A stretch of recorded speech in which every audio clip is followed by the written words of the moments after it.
Ya, jadi sebelum saya mulai khotbah saya mau memperkenalkan Cici Poperti yang kedua dalam gereja kita, yaitu Ciwindi. Ya, Cici Poperti yang kedua.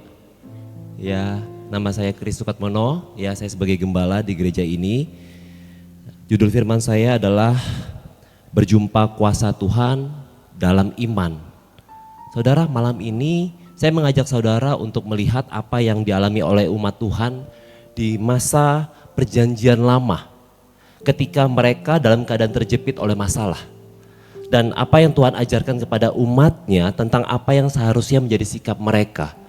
Peristiwa itu ditulis di dalam Keluaran pasal yang ke-14 ayat yang ke-9 sampai yang 14, dan saya akan bantu bacakan secara bertahap dimulai dari Keluaran pasal yang ke-14 ayat yang ke-9 sampai yang ke-10.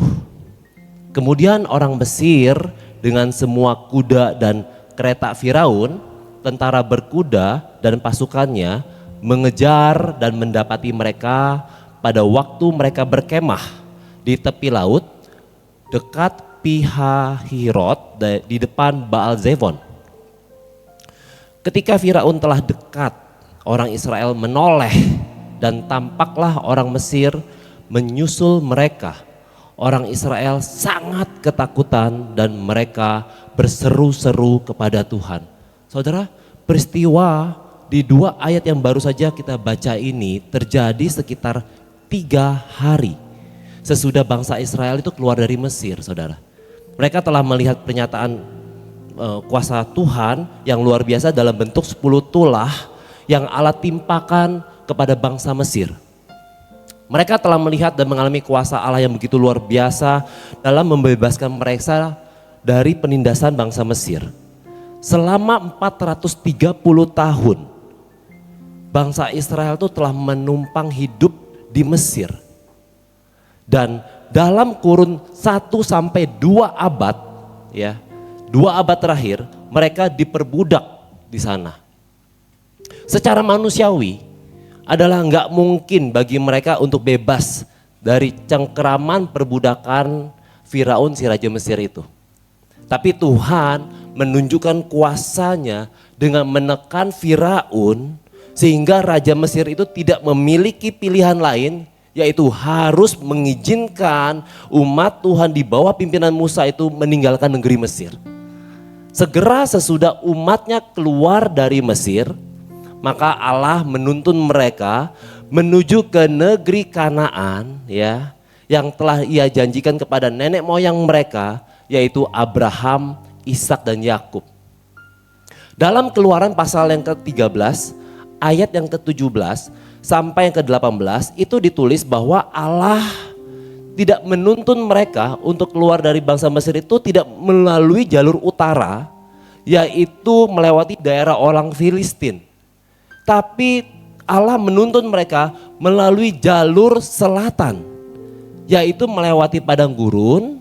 Masalahnya dalam perjalanan itu mereka terhadang oleh laut Teberau. Lalu Firaun menyadarilah bahwa bangsa Israel, ternyata tanpa sadar telah meninggalkan Mesir. Ia lalu merasa menyesal karena telah membiarkan umat Allah itu lepas dari perbudakan. Sehingga Firaun memerintahkan tentaranya mengejar bangsa Israel untuk membawa mereka kembali untuk jadi budak di Mesir. Dengan 600 kereta perang dan pasukan berkudanya, Firaun berusaha menyusul bangsa Israel yang saat itu sedang dituntun Tuhan untuk keluar. Sehingga seperti yang dicatat di ayat yang ke-9 sampai yang ke-10 yang tadi saya bacakan, sekarang bangsa Israel dalam keadaan terjepit. Di depan ada laut Teberau menghadang, di belakang ada tentara Firaun mengejar. Jadi kondisinya adalah maju kena, mundur kena. Ya, yang ngerti itu artinya nonton film Dono Kasino Indro, saudara. Ya. Kalau yang sekarang mungkin udah apa sih maksudnya? Gak apa-apa, nanti tanya yang udah old. Keadaan maju kena mundur kena itu yang seperti di ayat yang ke-10 membuat mereka jadinya ketakutan dan berseru-serulah mereka jadinya kepada Tuhan. Lalu mereka mengungkapkan kemarahan mereka kepada Tuhan dengan berkata kepada Musa di ayat yang ke-11 sampai ke-12. Saya bantu bacakan. Keluaran pasal yang ke-14, ayat yang ke-11 sampai yang ke-12. Mereka berkata kepada Musa, apakah tidak ada kuburan di Mesir sehingga engkau membawa kami untuk mati di padang gurun ini? Apa yang kau perbuat ini kami dengan membawa kami keluar dari Mesir? Bukankah sudah kami katakan kepadamu di Mesir, jangan ganggu kami dan biarlah kami bekerja pada orang Mesir. Sebab lebih baik kami bekerja bagi orang Mesir daripada mati di padang gurun ini. Ingat ya saudara ya, bangsa Israel itu padahal belum lama mengalami mujizat Tuhan. Ya kan? Kapan terakhir bangsa Israel mengalami pertolongan Tuhan? 3 tahun yang lalu? 3 minggu yang lalu? 3 bulan yang lalu? Enggak. Yang tadi saya sebutkan di awal. 3 hari yang lalu.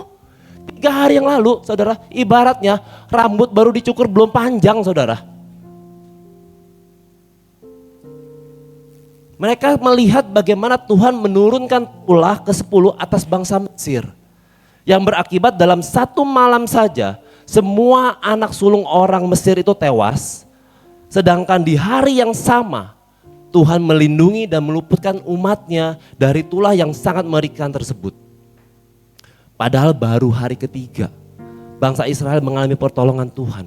Tapi sekarang ketika dalam keadaan terjepit di laut Tebrau, mereka lupa kepada semua pertolongan yang Tuhan telah lakukan dalam kehidupannya mereka. Itulah kondisi bangsa Israel saat itu. Apa yang seharusnya mereka justru ingat, lupakan. Tapi apa yang seharusnya mereka lupakan, justru mereka ingat-ingat terus. Kebaikan yang Tuhan lakukan yang seharusnya mereka ingat, malahan mereka lupakan hanya dalam 3 hari saja. Ikatan perbudakan di Mesir yang seharusnya mereka tinggalkan dan lupakan, justru mereka mau pegang erat-erat, selalu ingat, saudara. Sehingga di ayat yang ke-12 mereka berkata kepada Allah melalui Musa, jangan ganggu kami lah dan biarlah kami bekerja pada orang Mesir. Sebab lebih baik kami bekerja bagi orang Mesir. Dengan kata lain kalau dia ngomong begini maksudnya apa? Ya udahlah, gue lebih baik diperbudak orang Mesir daripada mati di padang gurun. Kan gitu konsepnya maksudnya. Saudara, pesan saya pada malam hari ini, jangan sampai kita seperti bangsa Israel ini. Kebaikan orang lain yang telah mereka terima dengan mudah mereka lupakan. Sehingga seakan-akan tidak pernah terjadi. Justru hal-hal yang tidak sebenarnya, baik dalam bentuk hoax, fitnah, malah mereka percayai dan bahkan mereka ikut menyebarkan fitnah tersebut terhadap orang yang sebenarnya jelas-jelas telah menolong mereka. Bukankah itu yang dilakukan dan diucapkan oleh bangsa Israel kepada Tuhan seperti yang di ayat ke-12. Pertolongan Tuhan justru mereka putar balik dengan berkata bahwa itu bukan pertolongan. Itu namanya gangguan dalam hidup mereka. Kalau saudara yang jadi Tuhan, kira-kira apa tanggapan saudara? Ketika air susu yang saudara berikan, justru saudara dibalas dengan air tuba. Namun luar biasanya Tuhan, hari ini saya mau sampaikan, inilah yang Tuhan lakukan terhadap bangsa yang tidak tahu terima kasih itu. Di ayat yang ke-13 sampai yang ke-14, Tuhan berfirman kepada Musa sebagai berikut.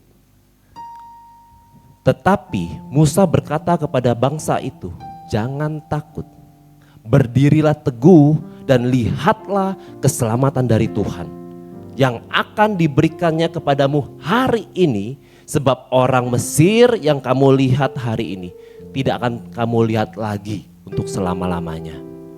Tuhan akan berperang untuk kamu dan kamu berdiam diri saja. Kalau saudara membaca ayat-ayat selanjutnya, di ayat yang ke-15 sampai yang ke-31 saudara, maka saudara akan melihat tindakan Tuhan yang begitu dahsyat saudara. Tuhan membuat laut Tebrau yang di hadapannya umat itu terbelah. Dan dengan tiang api ia berdiri memisahkan umatnya dengan tentara Firaun. Saudara bisa bayangkan situasi keren banget saat itu saudara. Keren banget kalau saya mau bilang. Ada tiang api, serasa bangsa Israel itu dikawal bodyguard ya. Lalu laut Teberau itu terbelah seperti munculnya jalan tol tiba-tiba. Lalu bangsa Israel itu lewat dengan santainya menyusuri jalan tol itu. Dan tentara Mesir coba ikut-ikutan lewat, tapi tiba-tiba air laut nutup balik. Jadi auto tenggelam seluruh tentara Mesir. Di situ sekali lagi bangsa Israel mengalami yang namanya pertolongan Tuhan. Dari peristiwa sejarah yang sangat dahsyat ini saudara, kita dapat mengambil pelajaran bahwa supaya saya dan saudara mengalami kuasa Tuhan, mujizat dan pertolongan Tuhan, ada 2 poin yang saya mau bagikan. Yang pertama, percayalah bahwa maksud Tuhan bagi umatnya selalu yang terbaik. Di Keluaran pasal yang ke-14 ayat 13, tetapi Musa berkata kepada bangsa itu, jangan takut, berdirilah teguh dan lihatlah keselamatan dari Tuhan yang akan diberikannya kepadamu hari ini. Sebab orang Mesir yang kamu lihat hari ini tidak akan kamu lihat lagi untuk selama-lamanya. Saat Tuhan menuntun bangsa Israel melewati laut Teberau ya, itu juga karena ia bermaksud baik kepada umatnya, katakan amin. Seperti yang ditulis di Keluaran pasal yang ke-14 ayat yang 13 yang baru saya bacakan ini. Melalui perjalanan di laut Teberau tersebut ya, Tuhan akan memusnahkan Firaun dan tentara Mesirnya. Sehingga umatnya dapat mengalami kemerdekaan yang sesungguhnya. Masalahnya adalah seringkali yang terbaik bagi hidup kita itu tidak selalu sesuai dengan keinginannya kita. Ya kan? Karena sebenarnya pengetahuan kita tuh terbatas saudara. Sehingga kita tidak selalu mengetahui apa yang terbaik dalam diri kita. Bahkan kalaupun kita mengetahuinya, yang terbaik itu belum tentu kita bisa mengerjakan hal yang terbaik itu. Karena semuanya itu karena kondisi kita terbatas. Saya ceritanya punya anak ketiga dan anak yang ketiga ini baru masuk K1 saudara ya. Dia kalau berangkat sekolah di mobil itu selalu ngomongnya, Niklas gak suka sekolah. Iya. Jadi Niklas pengen apa? Time John gitu. Time John ngerti ya. Umumnya anak kecil akan berbicara seperti itu saudara. Akan memilih untuk main daripada belajar. Sedangkan kita sebagai orang tua maunya pengennya anak kita apa? Belajar dan sekolah, ya kan? Nah jadi maksud di dalam diri kita itu seringkali tidak sesuai dengan keinginan anaknya kita. Tapi kalaupun tidak seperti yang anak kita inginkan, saya yakin dan percaya maksud kita adalah selalu yang terbaik bagi diri anak kita. Yang mengerti katakan amin. Nah hal yang sama Allah lakukan dalam menuntun umatnya keluar dari Mesir.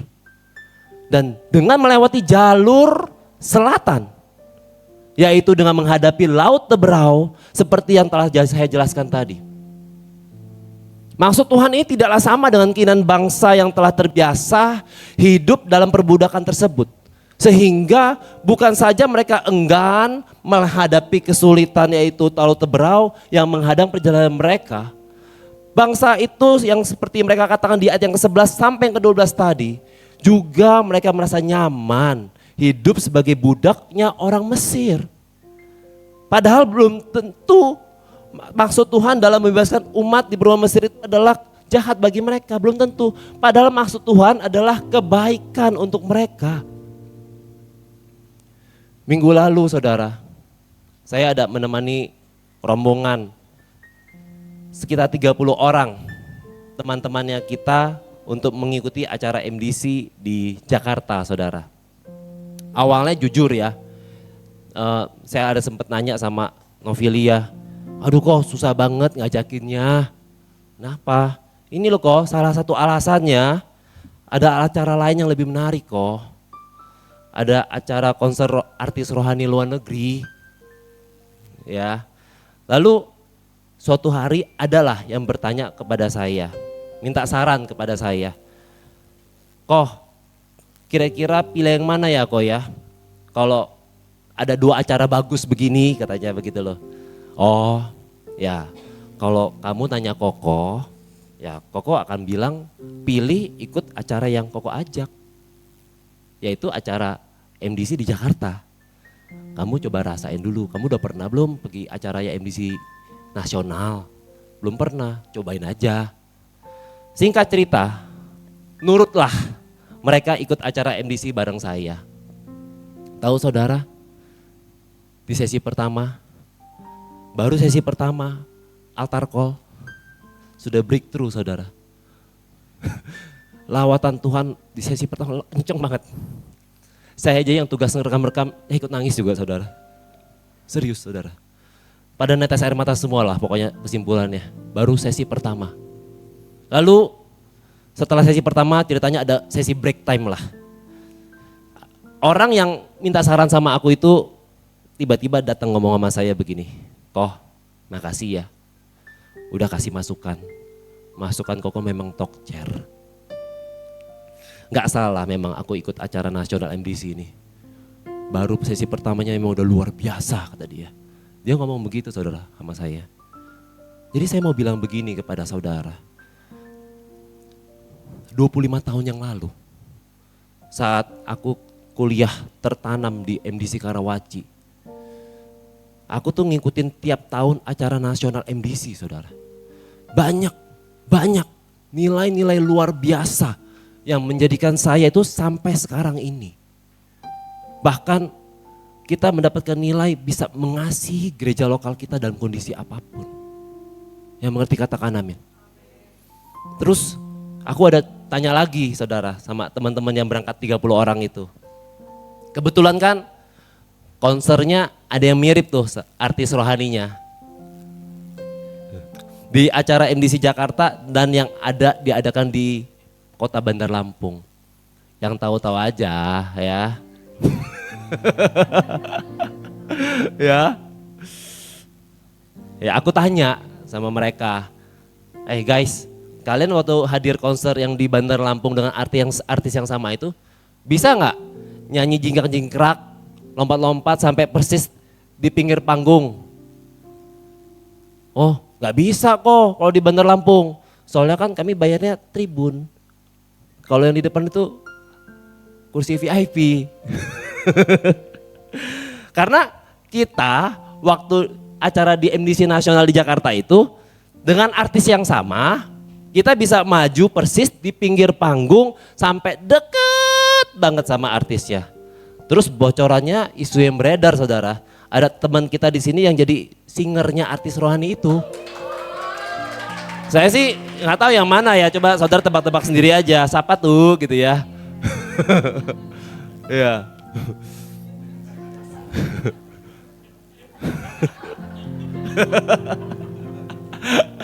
Ya, jadi ingat ya saudara, di poin pertama ini yang mau saya bagikan adalah maksud Tuhan tuh selalu yang terbaik bagi kita. Walaupun tidak selalu sesuai dengan keinginannya kita. Tetap fokus aja. Apa yang Tuhan ingin kita kerjain di Kota Bandar Lampung, fokus aja. Kita punya tanggung jawab, jalanin aja. Karena di dalam maksudnya Tuhan itu adalah maksud yang terbaik yang Tuhan siapkan buat kita. Katakan amin. Dan di dalam momen itu seringkali Tuhan sedang menyiapkan loh. Membawa umatnya mengalami kuasa Tuhan dan mujizat Tuhan. Berikan tepuk tangan paling meriah buat Tuhan kita. Poin yang kedua, percayalah bahwa kuasa Tuhan itu selalu tidak terbatas. Di Keluaran pasal yang 14 ayat 13, tetapi Musa berkata kepada bangsa itu, jangan takut, berdirilah teguh dan lihatlah keselamatan dari Tuhan yang akan diberikannya kepadamu hari ini. Sebab orang Mesir yang kamu lihat hari ini tidak akan kamu lihat lagi untuk selama-lamanya. Di sini Tuhan berpesan kepada Musa untuk bangsa Israel, simple, jangan takut. Bilang kanan kirinya, jangan takut. Kenapa? Karena dengan kuasanya Tuhan yang tidak terbatas itu sanggup Katakan sanggup. Membuka jalan melalui laut Teberau yang menghadang di depan umatnya. Dan dengan kuasa yang sama, ia juga mampu memusnahkan tentara Firaun yang sedang mengejar mereka dari belakang. Apa yang mustahil bagi manusia adalah tidak mustahil bagi Tuhan. Amin. Jadi hati-hati terhadap suara yang muncul di dalam telinga kita maupun di dalam hati kita. Suara-suara seperti, kesukaran ini terlalu besar sehingga mustahil ada jalan keluar. Udahlah, kalau gitu aku pakai cara dunia aja untuk membereskan masalah aku ini. Kalau saudara mengaminkan kata-kata itu, maka semangat juang dalam diri saudara akan lumpuh dan saudara akan bersikap seperti bangsa Israel di ayat yang ke-12 ini. Yaitu ingin menghindar dari kesukaran dengan kembali lagi ke Mesir. Kalau itu yang menjadi sikap saudara, saya mau katakan, maka mujizat Tuhan tidak akan pernah saudara alami. Saya mau menceritakan kesaksian lagi. Bagaimana gereja bisa membeli 2 ruko VIP, ruko kita yang keempat dan ruko kita yang kelima. Dulu saudara, sekitar 15 tahun yang lalu, ya.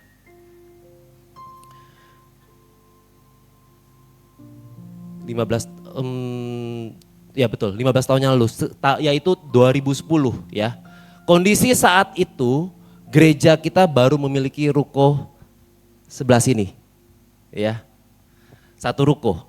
Itu pun kondisinya masih nyicil saudara.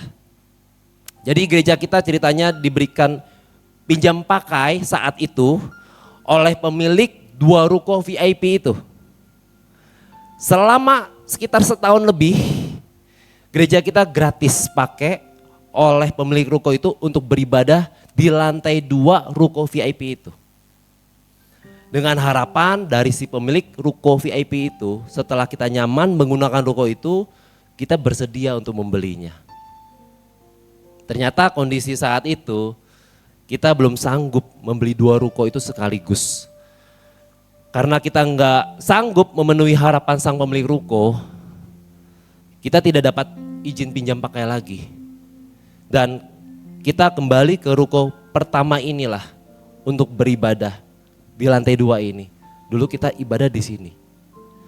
Kejadian itu betul, saya alami. Saya waktu itu gini-gini masih jemaat youth saudara. Yang belum menikah, merasakan ibadah di sini lantai 2. Di 2 ruko VIP itu, merasakan ibadah di lantai 2 ruko VIP itu, lalu tiba-tiba balik lagi ke ruko ini tanpa mengerti kenapa hal itu bisa terjadi. Akhirnya saya tahu cerita yang saya ceritakan kepada saudara karena saya mendengar cerita dari Pak Taurus. Karena ternyata Pak Taurus lah yang waktu itu berhubungan dengan pemilik 2 ruko VIP itu. Sampai sesudahnya muncullah Hotel Yuna, ya. Dan kita dapat solusi beribadah di Hotel Yuna. Lalu berjalannya waktu, gereja kita dibukakan jalan untuk memiliki ruko kedua ini. Dan selanjutnya kita memiliki ruko ketiga, yaitu ruko Intani, saudara. Singkat cerita, ya, kami tim staf gereja tiap Sabtu sekitar jam 9 sampai jam 10 kami ada yang namanya doa staf, ya. Kami biasa doa staf di ruko Intani, saudara, ruko ketiga.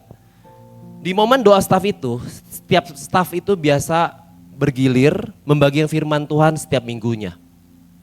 Jadi ceritanya ya saudara, ada salah satu staf gereja kita itu yang kalau sharing firman, dia selalu selipkan kata-kata begini saudara, yakinlah, pokoknya firmannya apa, di ujungnya apa.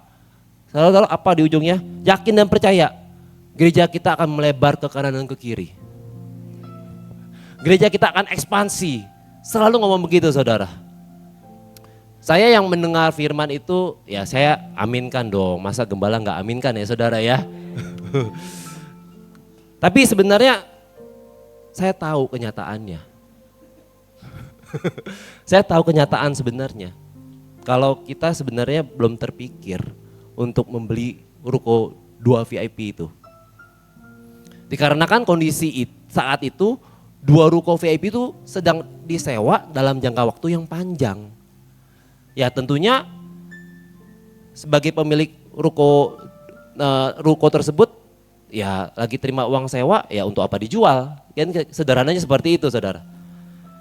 Tapi suatu ketika di tahun 2024 kita mendapat kabar bahwa pemilik ruko ada berniat menjual 2 ruko VIP itu.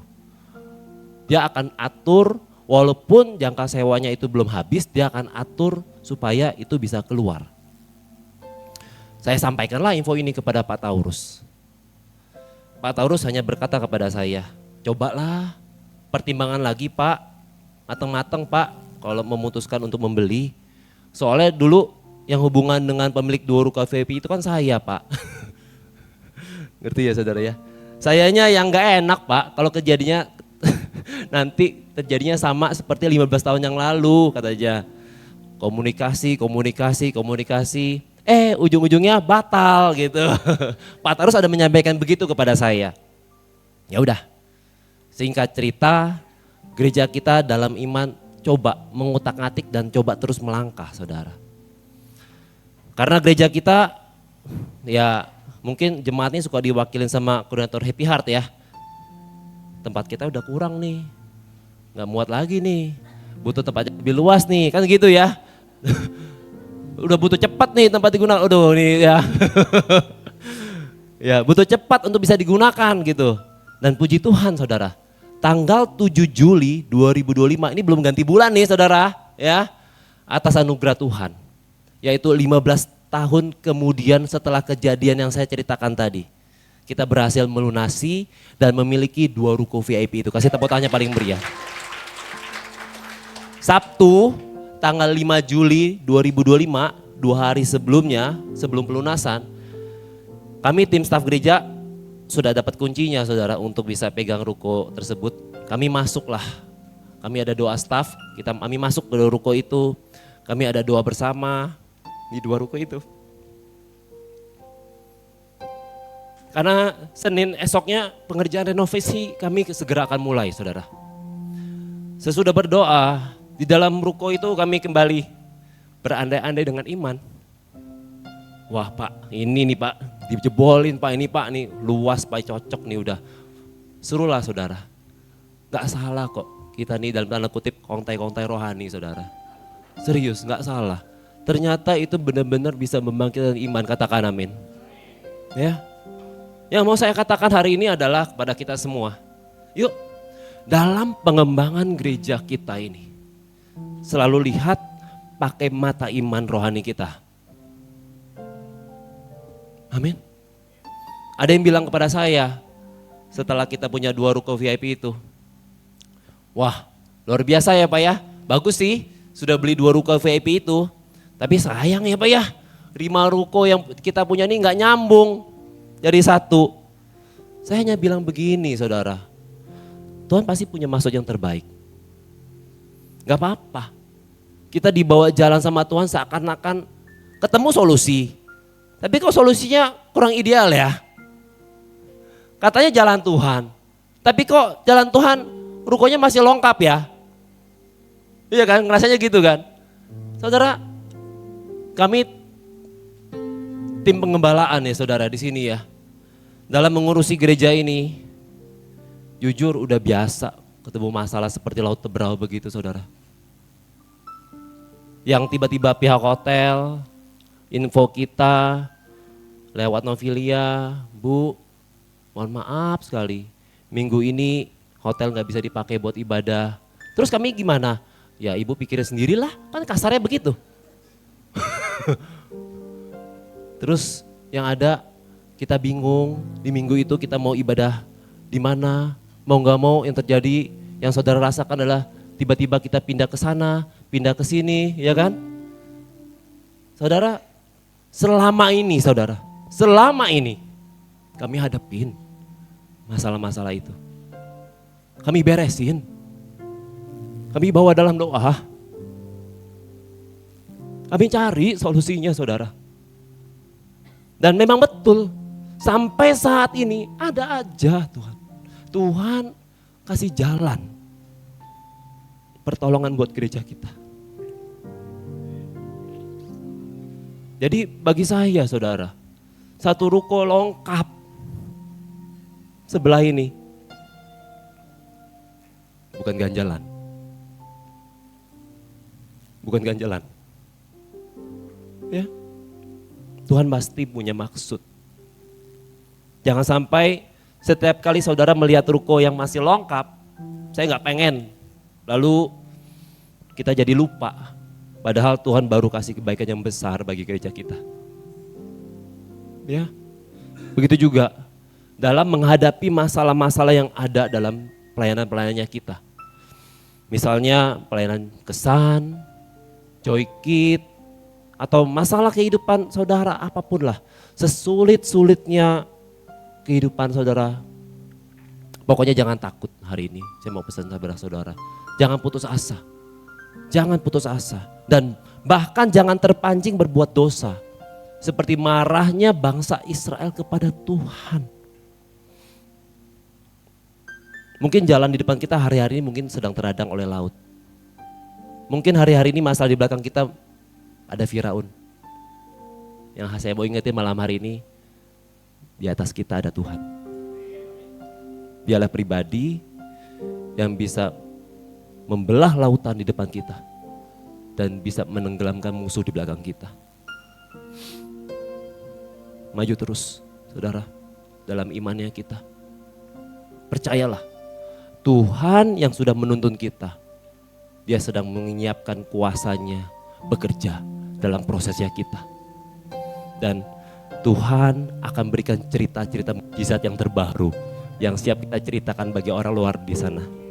Amin. Kasih tepuk tangannya paling meriah buat Tuhan kita.